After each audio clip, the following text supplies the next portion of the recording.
Tonight, the chief of the Minneapolis Police Department remains silent in the face of a growing controversy. He's not answering new questions about what he knew before hiring an officer who came to Minneapolis on the heels of a high-profile assault trial at his previous department. Kent Erdahl has been following this story since this hiring first grabbed attention in April. And he joins us now with the latest. Kent?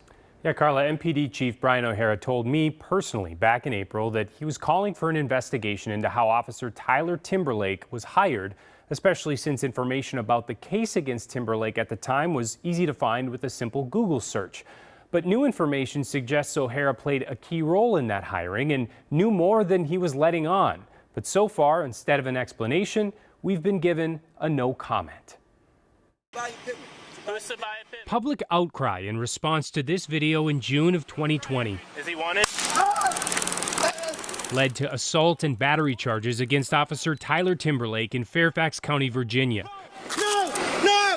Timberlake was responding to a medical call involving Lamonta Gladney, who was unarmed. But after going to trial, Timberlake was acquitted by a jury last March. He was then quietly hired by MPD this January. But when the Minnesota Reformer drew attention to Timberlake's history a few months later, MPD Chief Brian O'Hara quickly spoke up, saying the body camera alone raised red flags for him, adding in a statement, "I am extremely concerned about what I have just learned pertaining to the hiring of this individual."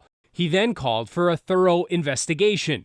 But now that the city is parting ways with Timberlake, the Minneapolis Police Federation is accusing O'Hara of knowing much more than he let on about that hiring process, writing Chief O'Hara was in the final interview of Timberlake and was fully aware of his history. During his final interview, he was assured by Chief O'Hara he would be okay if he did good work.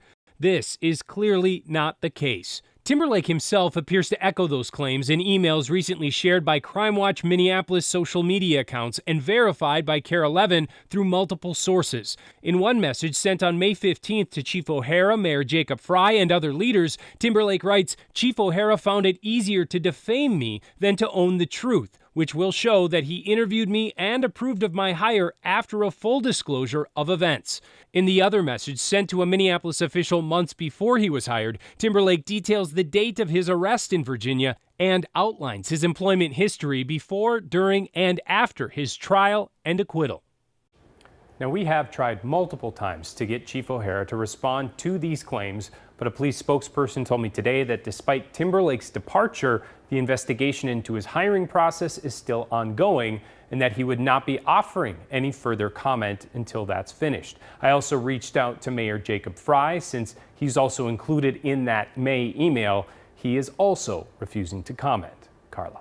All right, Ken, thank you for your diligence and your ongoing work on that important story.